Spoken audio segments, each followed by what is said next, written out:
unonhuwa. Kuti mufudze unonhuwa zvisingamboiti. Topfira tobaikana. Saka ni tazombotakurirwa magravel 3 loads. Tikabva tichimbomira kutakura pitsendi kuti kunoku wazisuro kwakatinga mvura isingaiti makusenda ndichakanyara energy was dololo hazvimozviona zvino kwakatinga mvura isingaiti madeko ikamboti dododo vedu hatina kuvata inonzi chikurara zviye kuti hatina kuvata inonzi kuyedzera hatina kuyedhera vanozviona manje nezuro manheru nestress kuti maiwe zvitinha manje hazvisazvatsva saka zvisazvatsva kureva kuti mvura ikangonaya chete tapinda bhisi.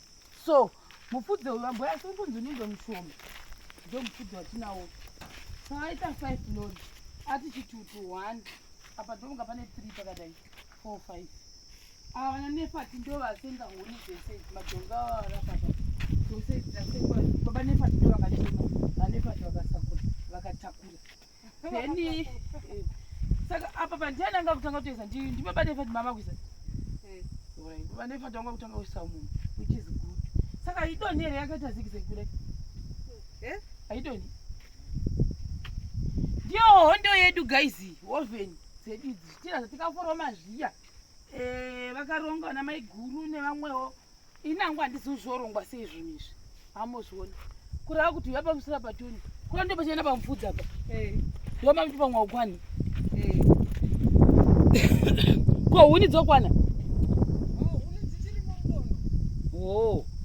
saka kuti chi manguseni vanonotenga vanonotora huni makuti kuti manguseni vanonotora dzimwe huni dzinofanirwa kutorwa dzese nhasi dzese so kutora mvura because zviro takavata tine stress handi neukuda kuno tina maiguru kuno kuti auya kuzoona kuti panga ndikambopinzawo huni muhovheni vanozviona izvi zvitoko oya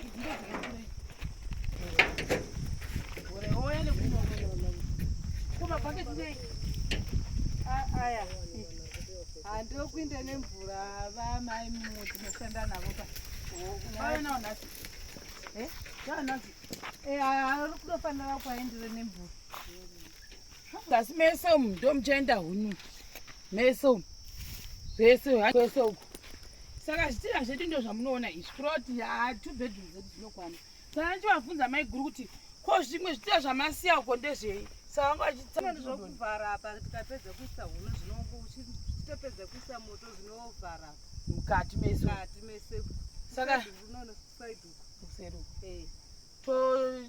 mufudze zveshuwa unokwana hai mufudze mushuwa amajengoro yacho inozotakura iriyo imangwana bcause ini mangwana ndana muti atakure pitsendi ini mukomana ndada kuti anyanye kutakura uko kuti kuvakwe saka ndatozomuka bcause azotipa mufudzeka ndaada kuti aite pitsendi bcause uko kofanira kutanga kuungana zvinhu pitsendi river send so that let's say zvitinha zvikanzi zvaoma zvapora pandinenge ndauya mabhidha paanenge auyawo havasviki vachimira uko already atoisa uyu yegravi vanotosvika vachitotanga kudhika nekuisa vanongobatsiranawo iwo kana akaitawo 3 loads dzake mukomana yaye tinotongoti atongoita because apa tauda kumanyana netime yangu yaita because it's almost 2 months ndiri because vanongona kuti koni vaivapo vaya vakaendepi hapana munhu amboudzwa kuti chi ndo zvatakutofunga saka tati kuna banefa tichitsvakai shamwari yenyu inokwanisa kubatsirayo kuti huni dzipinzwe nekuti zvimwe zvinhu so that tione kuti nhasi iwe pingo unodonhedza zveiwe warova uko kuhondo uko izvo zvatodona izvo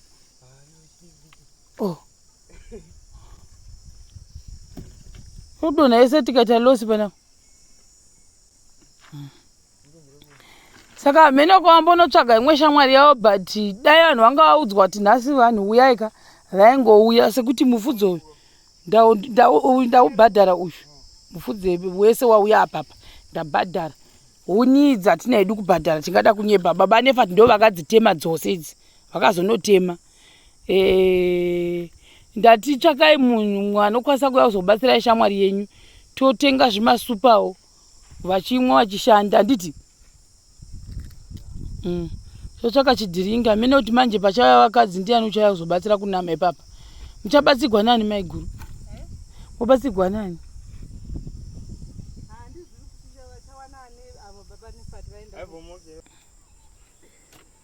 Dzimwe dzatopinda idzo.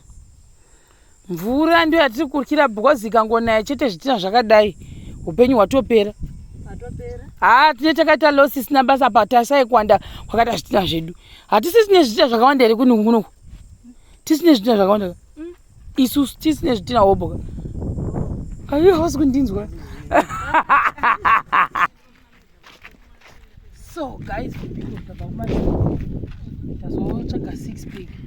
This one tazongoita budgeting yekuti basa redu rifambe. Kuri kuda kunaya kuno. Izvi makore atosimuka mudenga kuti kuita sei kutanga kunaya. Saka tatsvaga 6 pack yangu yemasupa. I will show you nehuku kuti vanhu vachishanda vatsvaga 6 pack. Vavati baba nepapa vatsvake vanhu nemadhiringi nehuku. Ndasinobva pano pakati pahosi. Kana dona here basi. Yari gogo.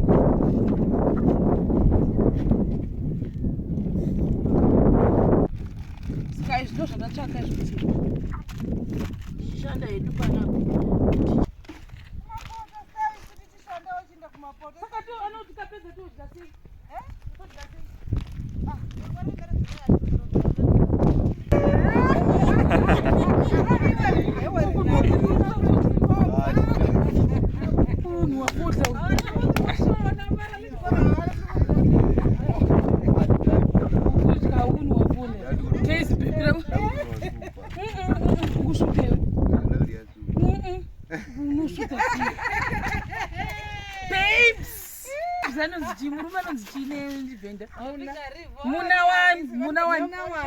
Muna wanga. Kuti I miss you inonzi chine chiruzi. Darituva muna wanga.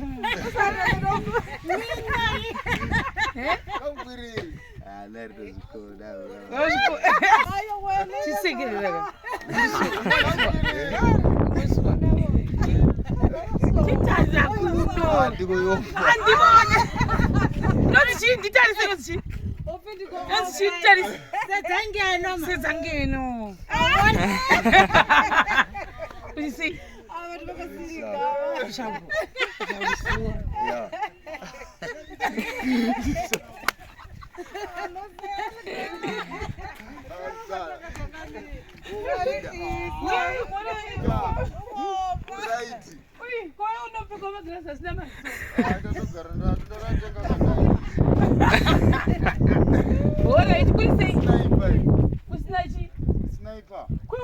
Kuzogara pabasa here.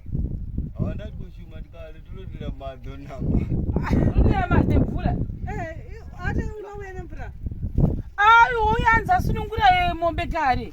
Atoinda madhongi asunungurwa kainda. Ndofunga nokuti kuona mofati vadi.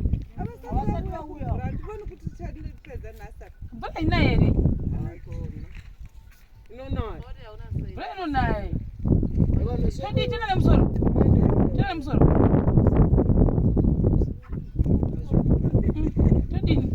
Davu. We. Mwanangu uyo. Iyo festival ya gogo. Uone mukadzi. Hana. Kanzi uri kutotsvaga kuwana iwe. Inyemweri.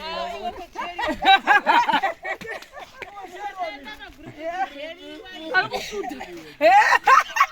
Ana kubaje pati washara noita sefuti. Unoda mzukuru wangu woda kazeni yangu mpoti. Zvikuitira kuti ndisarudze. Saka ndoda upi uyu kati uyu. Ndotora upi? Ko uyu.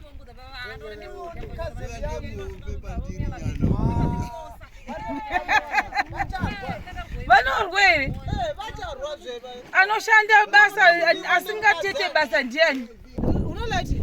Lati kudi? Mechiza? Ani moto unochiputa. Chisola here. Light. Lokulu. Mune sola mumota ndizoti rakachajeri. Kota rimwe riri ukoko reo kusavana vandizivi. Hanzi kudi? Vane moto unochiputera. Handizivi manje. Dai kumwe side rambonamwa because Chomi. machoro madekwani. Ni madekwana vati. Madekwana mufudze kazvitinha ngotodopisa zvitinha zvifudze Ndono ushela mufudze hapa uri. Zvechimopisa zvitinha zvisve. We rikopa. Rikotakala rikopisa zvitinha zvavana.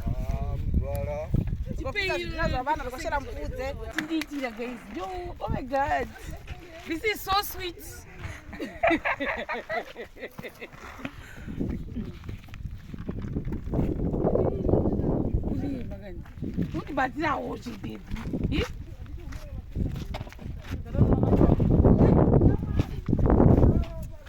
Hey. Yo way. Ngoro data taziva kuti mvura tachada kunama data ngomutigari. Zvakakane bhaketi be. Zviri zvone ngokana we. Ngeno mufudze gakwani. Vabenga jona.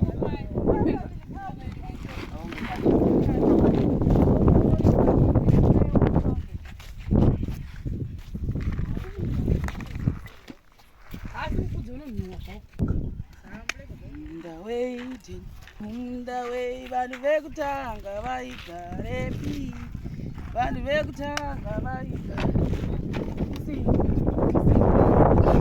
Hati fambo kabari.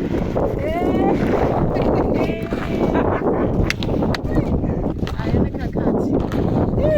Love yachinenge chinakita. Yuhu.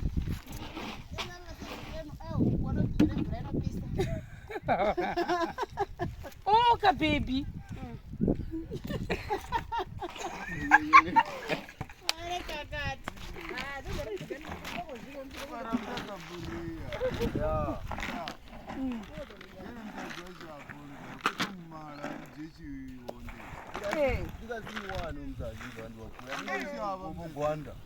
Nanefata. Nefati, yes, for the people. Auntie, baby. Let's go.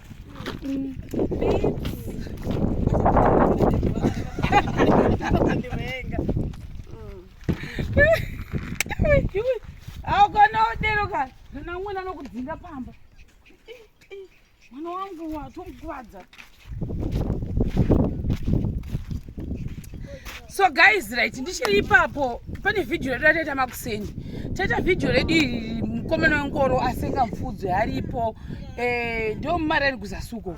Saka patata kuda uri editor ipo ndipataona kuti video redu amene kuti raramba kutosevheka kuchaitika because phone yangu ostika. Ringoti file corrupted. I don't know what happened. Ndandizvi zvemacomputer. Saka ni ndaku explain again. That guy atitira 3 loads uku. Akatisengera kuno kumufudze 50 rand per load times 3. Then kuno kubaita 50 times 5. Saka nibva taona calculation yedu yese.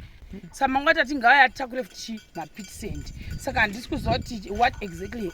Changu ndabaiwa nemunzwa kwa mai baby. Iwe ndabaiwa nemunzwa.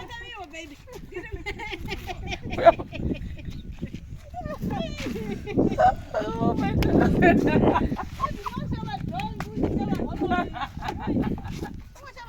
Yeah. Ndabaiwa nemunzwa guys. Ndichakusuwa kubed bridge kandi ndichakusuwa kuchabhili ndichasiya mukomana wangu guys. Momuona ka murume wangu wokuchabhili ndichamusiya. Ndakuta basa manje.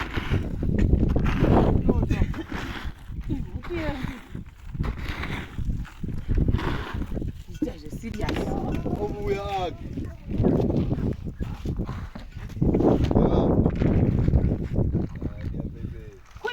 Kuita basa reyu yeyu. Nda ngatokata mazidanda achipinda kwa.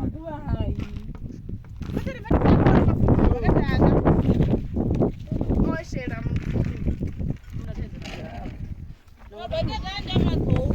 Wese unofana kupera.